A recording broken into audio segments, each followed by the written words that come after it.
자, 오늘 2주차 강호사시가부터 사는 적적 황홀원에 이렇게까지 나갈 거고요. 먼저 강호사시가부터 시작하고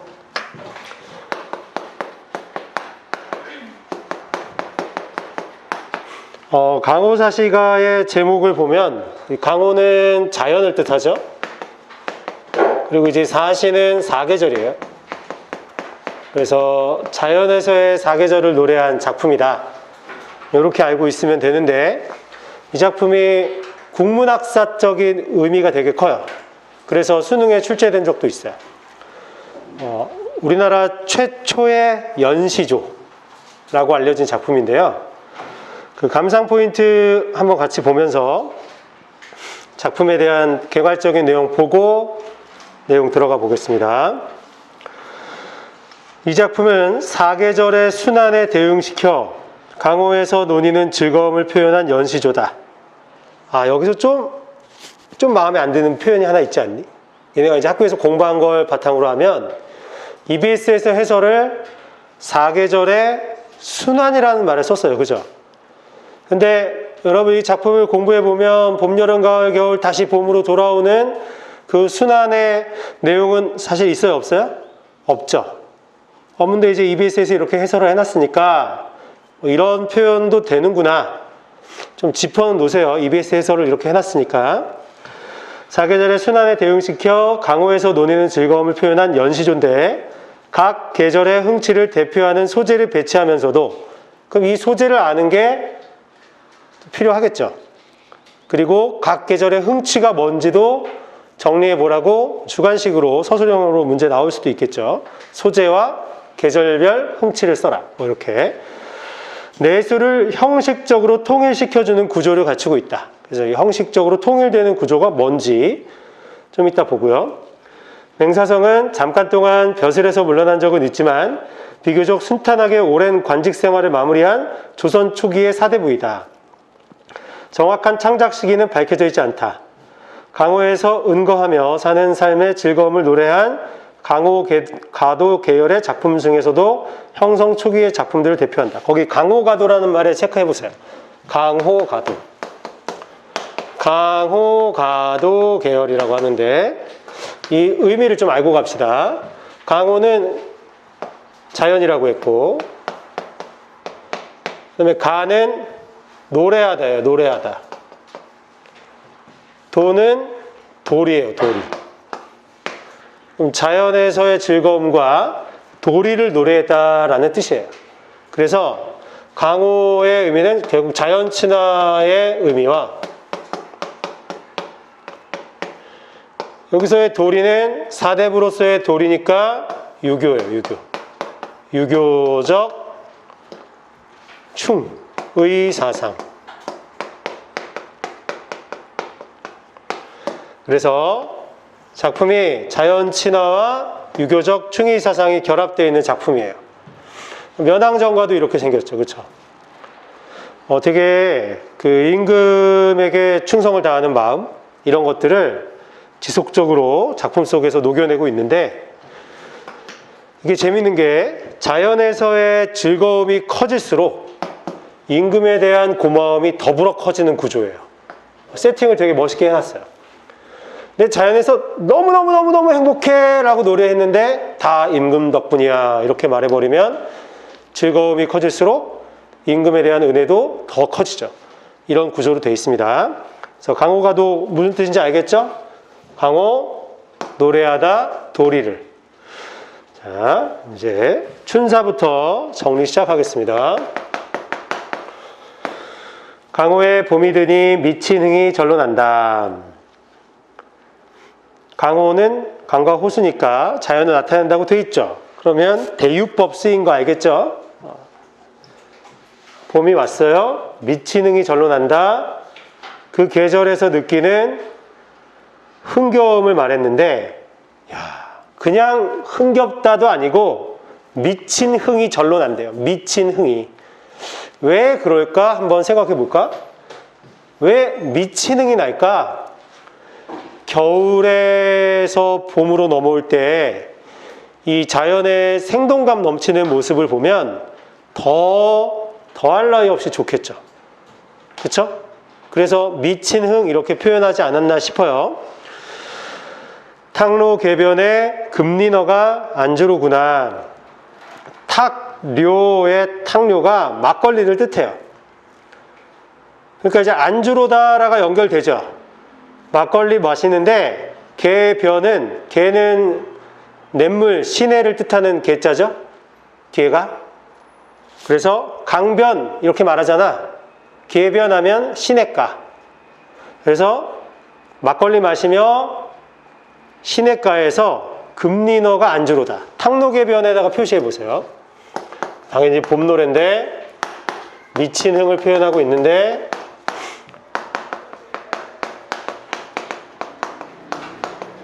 여기 이제 이게 뭐냐면 화자의 위치, 공간적 배경. 화자가 지금 현재 머무는 곳이 어딘지 드러났어요. 시냇가에서 막걸리 마시며 금린어가 안주로구나 해서 금린어는 쏘가리를 뜻하는데요. 물고기 중에 그거 안주 삼아서 먹고 있는 거예요. 그렇죠? 그래서 이게 이제 소박한 음식입니다. 탕료와 금린어는 둘은 소박한 음식을 뜻해요.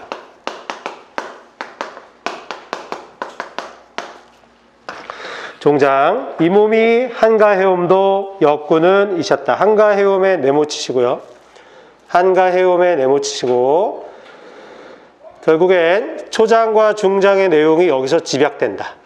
그래서 한가해옴에 네모치시고 여기는 고급벽이 아니지. 초중장의 집약, 요약 상관없습니다. 그래서 모든 수가 종장의 이 몸이 뒤에 있는 이 말에 다 초중장의 내용이 집약되어 있어요. 봄, 여름, 가을, 겨울 노래 전부 다. 그래서 빨리 지금 가서 메모를 다 쳐보세요. 한가해옴, 서늘해옴, 소일해옴, 춥지 아니해옴. 초중장의 내용이 다 집약되어 있는 표현들이야. 이 몸이 뒤에 있는 한가해옴, 서늘해옴, 소일해옴, 춥지 아니해옴. 다 뭐래요? 여기 너무 좋은데, 여유로운데, 한적하고 좋은데 다 누구 덕분? 역시 임금의 은혜 덕분이구나 라고 얘기하고 있어요. 역군은 이셨다에 거기 영탄적 어조라고 써있죠? 예, 영탄법도 쓰여 있습니다. 딱 보면 강호가도죠. 자연에서 흥겹게 노래하는데 놀고 있는데 다 누구 덕분? 임금님 덕분이다. 그래서 임금에 대한 사랑, 은혜를 같이 표현하고 있는 강호가도의 노래가 이렇다라는 걸 잘 보여주고 있어요. 봄 노래. 자, 이제 넘어가도 되겠죠? 어렵지 않습니다. 하사. 강호의 여름이 드니, 또 계절을 말했어요. 강호의 여름이 드니. 구조적으로 이 전체가 통일되어 있다는 게 이제 이런 데 드러나죠. 강호의 어떤 계절이 오니 초당에 일이 없다. 여름 노래. 초당에 일이 없다. 초당에는 똑같아요. 초당에 일이 없다. 화자의 위치. 현재 화자가 머무는 곳. 공간적 배경. 일이 없으니까 어떻다는 거죠? 한가롭다라는 겁니다. 초당에서 일이 없이 한가롭다, 여유롭다. 초가집이니까 이것만 가지고도 안빈낙도라고 말할 수 있어요. 아셨죠? 초당은 초가집이니까 이것만 가지고도 안빈낙도라고 말할 수 있습니다. 유신한 강파는 보내는 것이 바람이로구나. 역시 영탄법 쓰인 겁니다. 유신한 강파, 이게 이제 중요한 표현이에요. 강파는 강 물결이고 강의 물결이 유신한, 신의가 있다, 의리가 있다, 믿음이 있다. 의리 있는 강 물결이 화자에게, 나에게 뭘 보내줘요? 바람을 보내주고 있어요. 얘가 왜 의리가 있을까? 내가 여름에 더운 줄 알고 이 강물결이 의리가 있어서 나한테 시원한 바람을 보내주더라 라고 표현한 거니까 유신한 강파에는 의인법이 사용되었죠. 의리 있는 강물결, 의리 있는 강물결, 신이 있는 강물결. 그래서 의인법 사용됐어요. 왜 의리가 있는지 이해되셨어요? 왜 신이가 있는지? 야, 더운 나의 사정을 알고 바람을 보내주네. 의리 있는 녀석. 이 몸이 선을 해옴도 역군은 이셨다. 대단하지 않니? 여름인데 선을 하면 얼마나 기분이 좋은 거야. 다 임금 덕분이다. 역시 임금의 은혜다. 반복되는데 변주도 되죠. 이 몸이 뭐뭐 해엄도 역군은 이셨다. 이 몸이 뭐뭐 해엄도 역군은 이셨다. 반복되는 가운데 변주도 있어요. 서늘하게 살고 있는 여름날의 모습입니다. 뭐 더할 나위 없이 좋지 않니? 여름에 에어컨 있는 데에서 시원한 바람 맞으면서 만족스럽죠. 그렇죠? 세상에 밖에 안 나가고 싶잖아, 그치? 추사 가볼게요. 추사. 가을입니다. 강호에 가을이 드니 고기마다 살쪄 있다. 고기마다 살쪄 있다. 이거 어떤 모습일까? 가을을 무슨 계절이라고 하지? 마음속에 다 담고 있는 그 말을 꺼내라고. 독서의 계절, 천고마비의 계절 들어봤어요?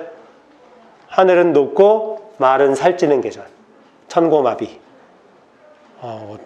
그래서 가을 되면 계절 음식 중에서 가을 되면 더 맛있는 것들이 있어요. 가을에 이 알도 배고 더 풍성하게 살이 배겨서 더 맛있는 음식들이 있죠. 요즘 이제 가을 하면 전어 알아요? 전어? 가을 전어? 전어 몰라요? 생선? 물고기? 어류? 전어? 몰라? 너무너무 고소해서 말도 안 되는 얘기인데 이런 얘기가 있어요. 며느리도 돌아오게 한다고. 집 나간 며느리도 그 전어의 고소한 냄새에 돌아오게 한다는 이런 말이 있어요. 전어에 대해서 얘기할 때. 말도 안 되죠. 며느리의 자존심도 없어요. 집을 나갔는데 고작 전어 때문에 돌아온다는. 하여튼 그런 가을인데 고기마다 살쪄 있다는 이 의미가 뭐냐 하면 결국엔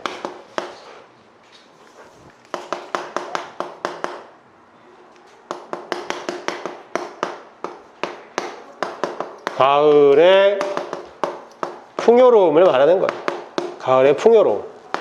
고기가 살쪄 있다는 게. 그래서 천고마비의 계절이라고 말하는 거랑 연결되어 있죠. 즐거운 일 있어? 알았어. 소정에 금을 실어 흘리띄어 던져두고. 요거 재밌어. 소정에.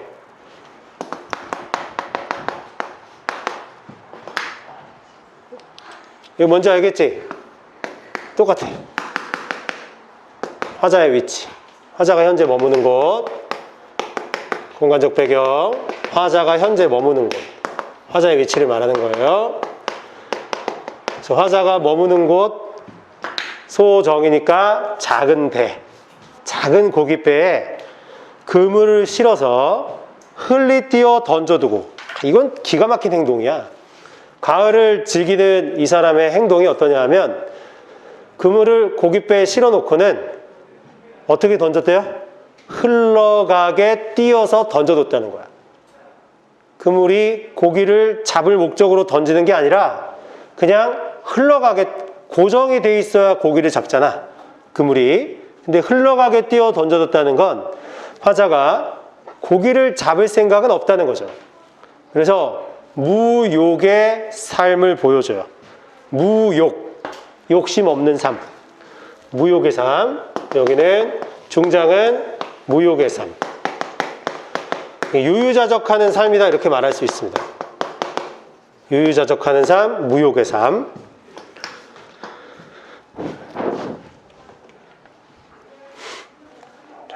이 몸이 수일해옴도 한가롭게 지내고 있죠? 거기 써있죠. 춘사의 한가해옴과 의미가 통한다고.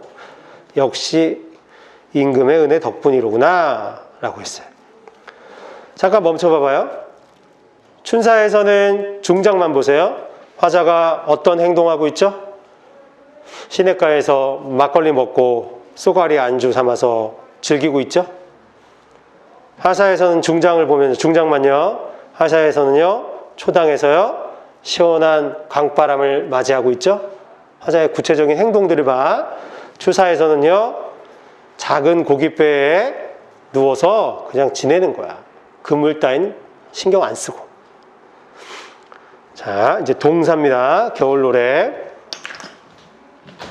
동사.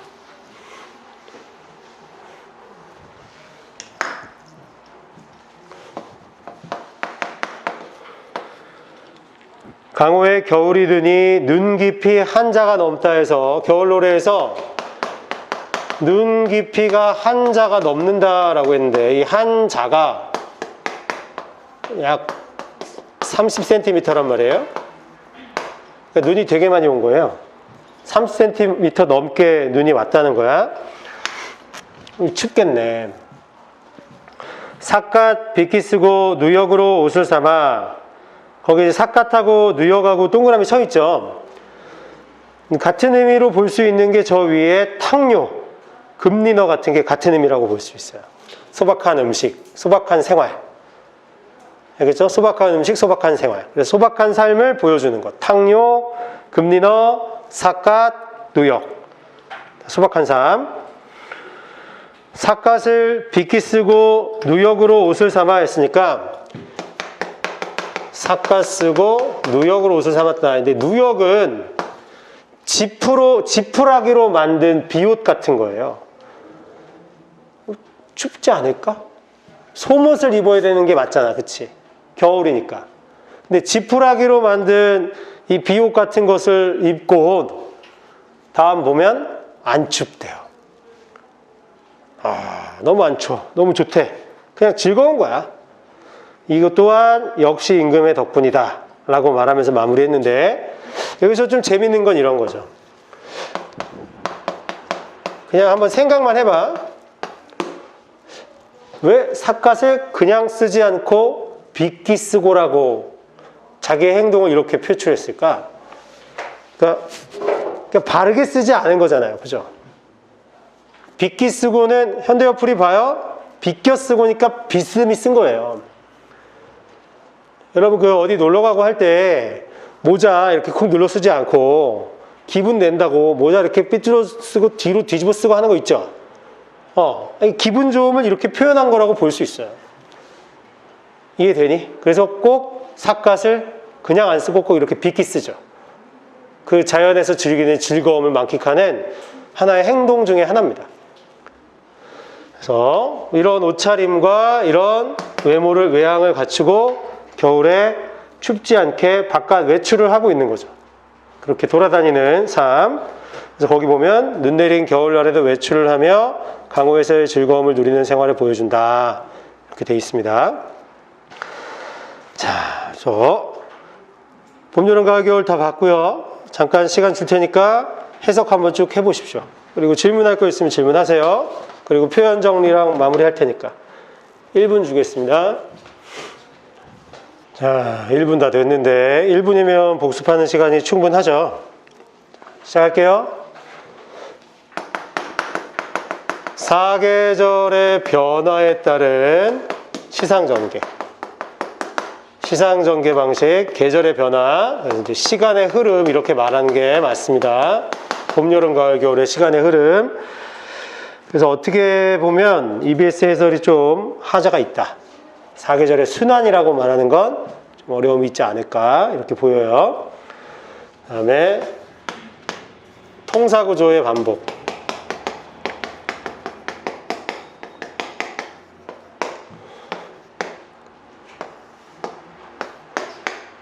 강호에 뭐가 드니 이거 반복되고요. 이 몸이 뭐뭐 해도 역군은 이셨다 이렇게 반복되는 거. 쓰지는 마. 이거는 그냥 니네 알아보라고. 이게 통사구조의 반복이다 볼 수 있고. 다음에 영탄 뭐뭐로다 뭐뭐로구나.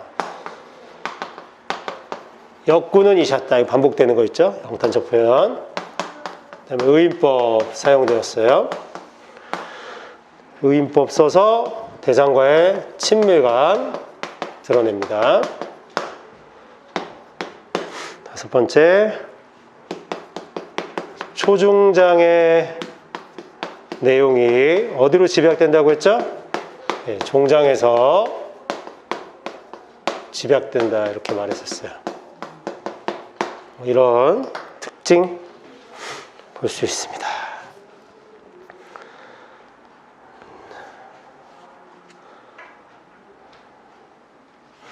뒤에 보시고 3쪽에 가시면 포인트 1번만 보면 될 것 같아요.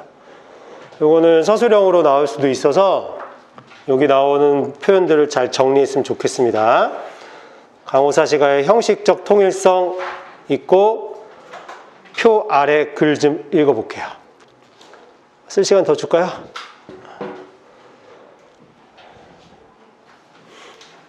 자, 포인트 1, 춘사에서 동사가 초장과 종장에서 동일한 구조의 표현을 되풀이하는 형식을 사용하고 있다. 그 뒤에 거 요거 좀 외워둡시다. 초장에서는 계절의 변화와 그에 맞는 흥취를, 중장에서는 계절에 따른 화자의 구체적인 생활 모습을, 종장에서는 계절마다 느끼는 감정과 삶의 모습을 집약하여 보여주고 있다. 그래서 이 형식적 통일성과 관련해서 여기 있는 내용 선택지로도 나올 가능성이 높고 서술형으로도 나올 수 있다. 그래서 잘 챙겨뒀으면 좋겠습니다. 자, 뒤에 가보시면 5쪽 한번 보실래요? 5쪽에 3번 문제 보기에 보면 EBS 보기에 중요한 말이 나와 있어요. 자, 좀 읽어볼게요. 사대부는 수기와 치인을 각각의 본업으로 삼는 사와 대부가 합쳐진 말. 그러니까 사와 대부가 합쳐진 말이고, 사는 수기가 본업이고 대부는 치인이 본업인 거예요. 그러니까 수기라는 건 자신을 갈고 닦는 거죠. 자기 몸을, 자기 마음을 갈고 닦는 거. 치인은 세상에 나아가서 사람들을 다스리는 겁니다. 그래서 수기와 치인이 어떤 의미냐? 이어지기도 하고 별개로 존재한다라고 하는데, 결국 자연에서의 삶은 수기의 뜻을 둔 삶이고요. 속세에서의 삶은 치인의 뜻을 둔 삶이에요. 그러니까 벼슬살이 하는 거죠. 속세에서의 삶, 벼슬살이 하는 삶. 그런데 이 작품에는 작가가 언제 썼는지 알 수 없다는 거야.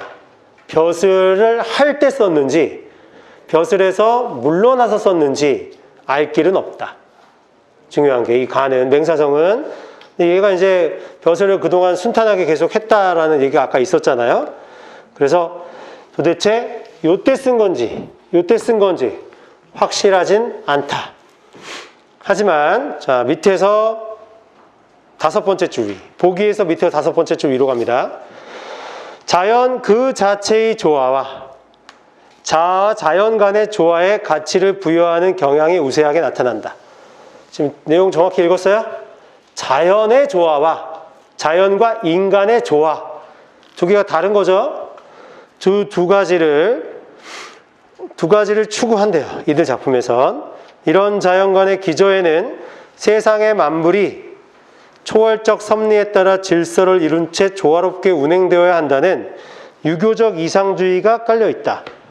세상의 만물에는 당연히 자연 그리고 인간이 포함되죠. 인간도 세상의 만물이죠. 그러니까 자연과 인간이 조화를 이루는 게 무슨 주의인 거야? 유교적 이상주의라는 거예요. 자연끼리의 조화도 중요하지만 자연과 인간의 조화도 중요하고, 그것은 유교적 이상주의라는 거예요. 세상의 만물이 초월적 섭리에 따라 질서를 이룬 채 운행되어야 한다는 유교적 이상주의가 구현되어 있다. 이런 단어 키워드로 잘 잡아두시면 좋을 것 같고요. 자, 짧은 거 하나 하고 오실까? 짧은 거 하나 하고 시작. 수업 얼마 안 했어. 그렇지? 30분도 안 했어. 지난주엔 좀 너무 일찍 끝나서 너희는 좋았는데 내가 좀 미안하더라고. 그치? 좀 그랬지? 아이 고개 가로젓지마 이것들아. 48페이지 펴봐요. 이런 거에는 반응을 잘한다니까? 좀 신기해. 48페이지 펴서요.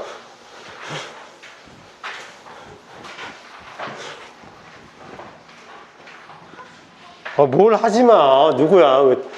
무슨 초딩들이야? 선생님 고개 돌리고 있으면 자기들끼리 막 떠들고 막 그러지 말자 이 고딩들아.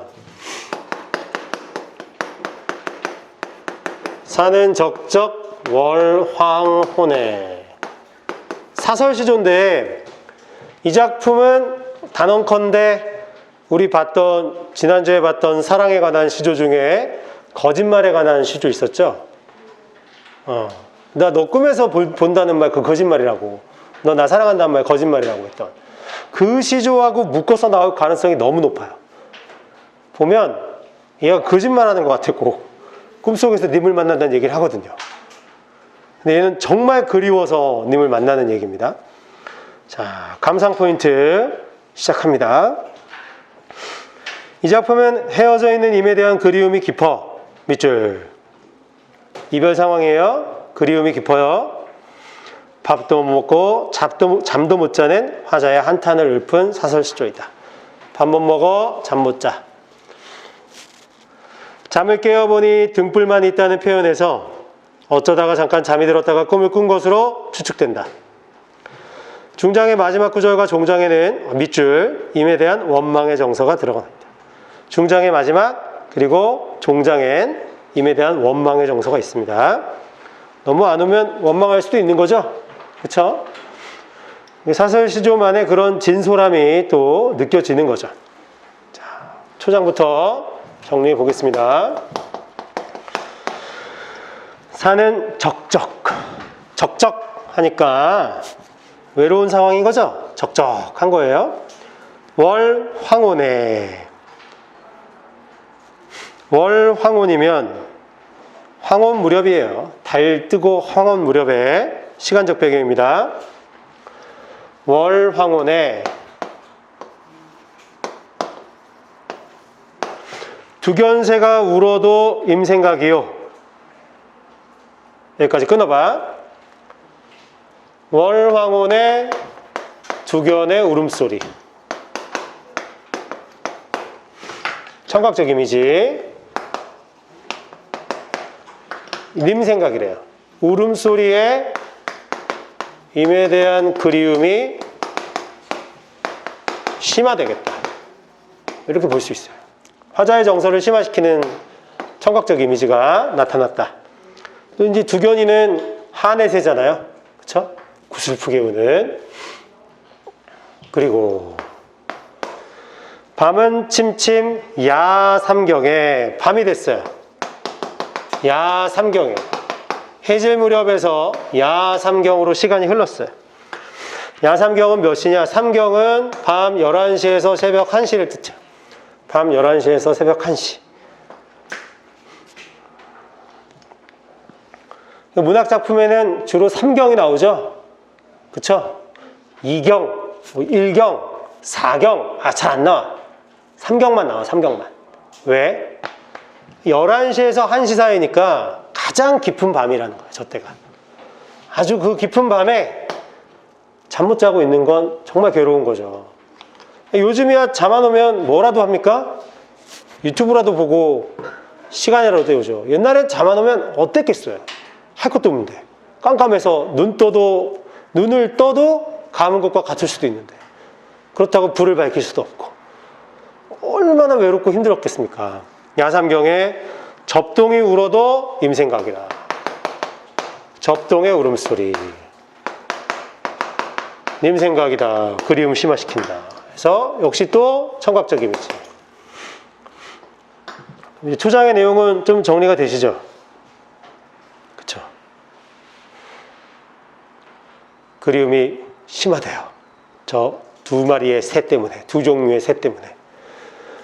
대구법이 쓰였습니다. 요 내가 끊으라고 한 지점이랑 그 다음 거랑 대구예요.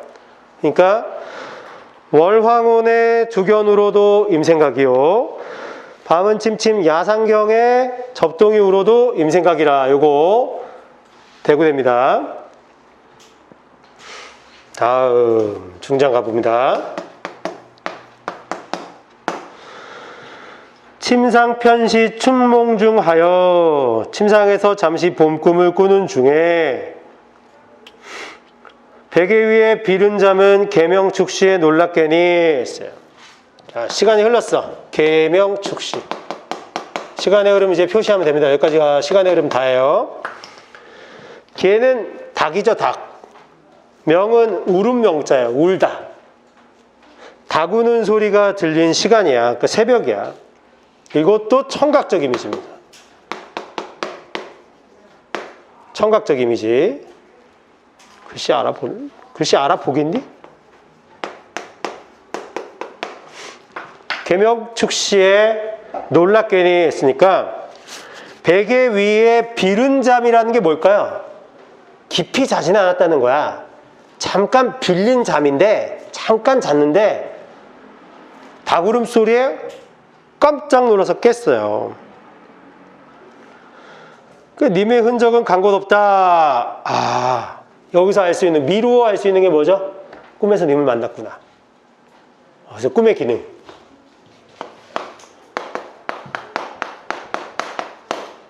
꿈의 기능이 두 갈래로 나뉘면 돼요. 잠 깨기 전, 잠 깨기 전, 잠 깬 후. 이렇게 나눠서 보면 됩니다. 잠을 깨기 전에 꿈은 임과의 뭐를 해주죠? 만남을 가능케 해줍니다.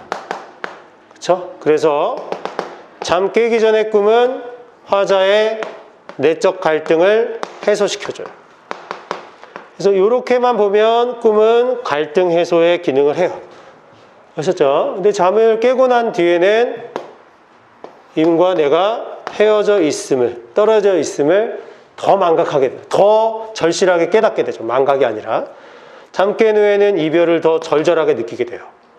그래서 화자의 뭐가 심화돼요? 내적 갈등, 고뇌가, 괴로움이 심화될 수밖에 없어요.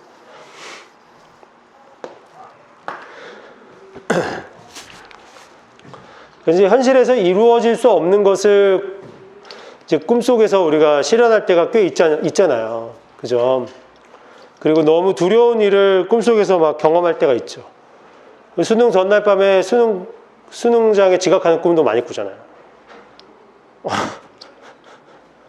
상상만 해도 끔찍하지 않니? 그 꿈을 꾼다는 게. 그치? 자, 그래서 이런 꿈의 기능이 있을 거고, 뒤에 님의 흔적은 간 곳 없고 다만 등불만이로구나. 등불 동그라미 쳐놓으세요.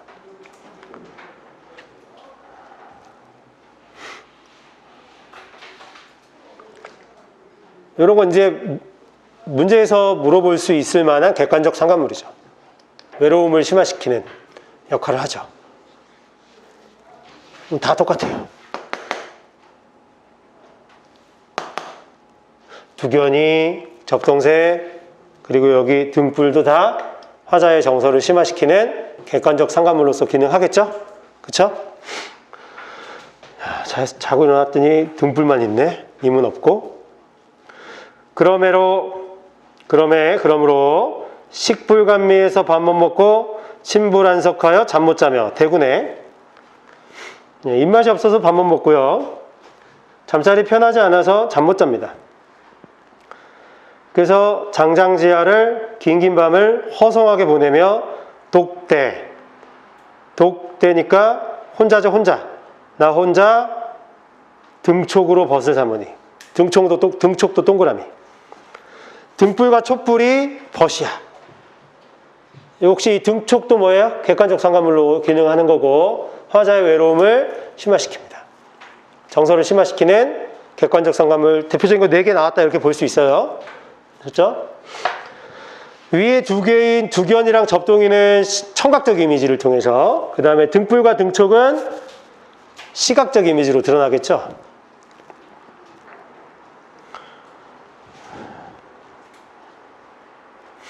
누구 탓을 삼으랴 했으니까 서리법인데 누구 탓을 하겠냐? 그럼 중장에서는 꿈에서 깬 다음에 뭐를 확인하게 돼요? 홀로 있음을 느끼죠. 그래서 외로움이 더 심화되고 커지는 거죠. 불쌍하다. 그러니까 누구 탓 할 수 있어요? 자책하는 거지. 한탄하는 말입니다. 마지막 설분을 하잔 말인가? 요게 어려워. 설분이 분함을 씻어내다 이런 뜻이거든요. 분함을 풀다. 설분이. 그래서 분함을 하잔 말, 씻어내잔 말인가? 분풀이를 하잔 말인가? 이게 무슨 말이지 이거야. 현대어 풀이를 봐도 의미가 와 닿니? 분풀이를 하잔 말인가? 설분을 하잔 말인가? 설분, 이 얘기의 의미가 뭘까? 물음표야. 설분의 의미가 뭘까? 그러니까 이 구절을 해석을 써놔봐.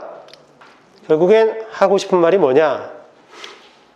분한 마음을 풀 길이 없네. 그 마지막 구절은 이렇게 해석하면 됩니다. 분한 마음을 풀 길이 없네.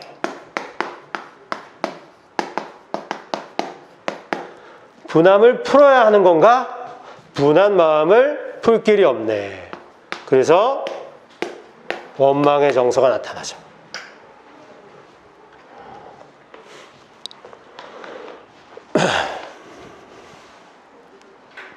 이제 흐름을 연결해 봐야 돼. 해질 무렵부터 두견의 울음소리에 임생각 간절했고 늦은 밤에 잠 못 들어하며 접동새 울음소리 들으면서 임생각 간절했고 늦은 밤에 꿈을 꿨는데 닭 울음소리에 깼지만 꿈속에서 님을 만났는데 님은 온데간데없고 나는 더 외로움을 더 느끼게 되죠. 아, 이 새끼 어디 간 거야? 분한 마음을 풀어야 되나? 이해됐어? 그래서 원망의 정서가 느껴지는 거야. 그리고 종장, 재밌다. 종장은 특이하다. 너희들이 봤던 사설시조나 시조의 종장은 첫 구절이 몇 글자로 시작해야 돼요? 예, 3글자로 시작해야 돼요. 얘 왜 이렇게 생겼죠? 격식이 좀 벗어나 있죠? 파격을 이루고 있죠? 격식에서 많이 벗어나 있습니다. 그리고 꼭 체크해 두세요. 종장의 첫 3글자 시작하지 않고 있다는 점. 그래서 시조의 형식 파괴가 이 부분에서 일어나고 있어요. 그러니까 초장, 중장, 종장의 형식을 따르고 있는 것 정도가 이 작품에서는 시조임을 보여주는 거죠. 이게 사설 시조인데 평시조로부터 한참 멀리 갔어요. 그런 걸 보여줍니다. 주야장천에 밤낮 믿을 곳 없어서 못 살겠구나. 내가 못 살겠다. 원망. 종장은 믿을 곳 없다. 이 말의 의미가 뭐죠? 믿을 곳이 누구예요? 임 없다. 못 살겠다. 원망. 임 없어서 난 못 살겠어. 원망의 정서.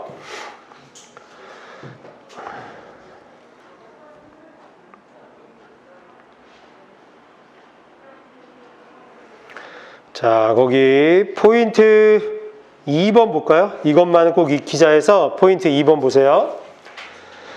화자는 임과 헤어져 있는 상황에서 돌아오지 않는 임을 그리워한다. 꿈의 임입니다. 꿈의 의미. 화자가 임을 만날 수 있는 것은 오직 꿈을 통해서만 가능하다. 그래서 이 작품에서 꿈은 잠시나마 화자의 임을 만나게 해주는 장치. 만남. 결국 임과의 재해가 현실이 아님을 부각해주는 것으로 화자의 고독감을 증폭한다. 그래서 꿈의 이중적 기능에 대해서 서술해봐라 라는 문제가 또 나올 수 있겠죠. 그러면 필수적으로 나와야 될 단어가 만남이란 단어와 이별, 현실이란 단어가 반드시 들어가야 될 거예요. 그리고 화자의 정서가 심화되고 증폭된다 이런 용어들을 꼭 써주면 되겠죠. 그래서 잘 챙기시면 될 것 같고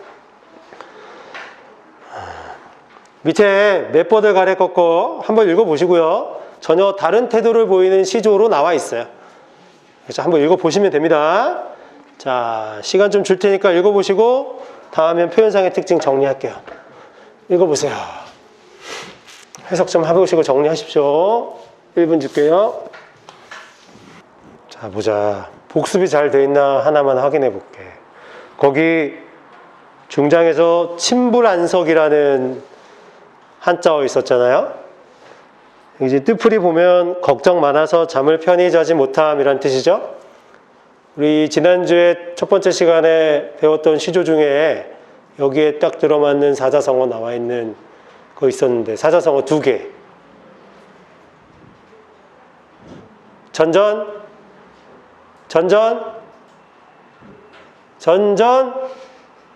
반측.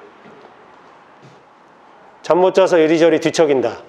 또 하나 더 있었어. 전전, 불매. 복습 안 했구나. 시험에 나올 수 있다. 두 작품 엮어서 서로 공통된 태도나 이런 것들을 확인할 수 있는 거니까. 전전반측, 전전불매. 시험은 내가 보는 게 아닌데 왜 내가 기억하고 있는 거야. 얘들아, 이렇게 해서 또 기억할 수 있는 순간을 또 챙겼어요, 오늘. 첫 번째 특징은 시간의 흐름에 따른 시상전개예요. 그러면 앞에서 봤던 강호사시가랑 통하는 게 있죠? 시간의 흐름에 따른 시상전개. 다음에 대구법. 대구법 쓰면 운율 형성이에요. 리듬감. 다음에 객관적 상관물.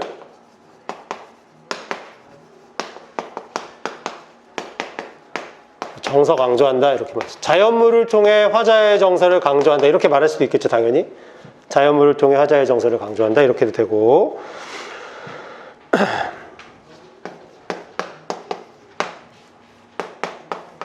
한자어 사용도 특징이에요. 한자어 되게 많이 썼어. 월황혼, 야삼경, 식불감미, 침불안석, 설분 이런 말들. 쥐야장천 되게 많이 썼어요. 장장지야. 한자 사용한 점 특징이라고 볼 수 있고. 마지막 의문형 어미 사용했다라고 하는데 결국 마지막에 설분을 하잔 말인가? 네 탓을 삼으랴 이런 데서 서리법 쓰고 있다는 거 얘기하는 겁니다. 서리적 표현 사용하고 있다.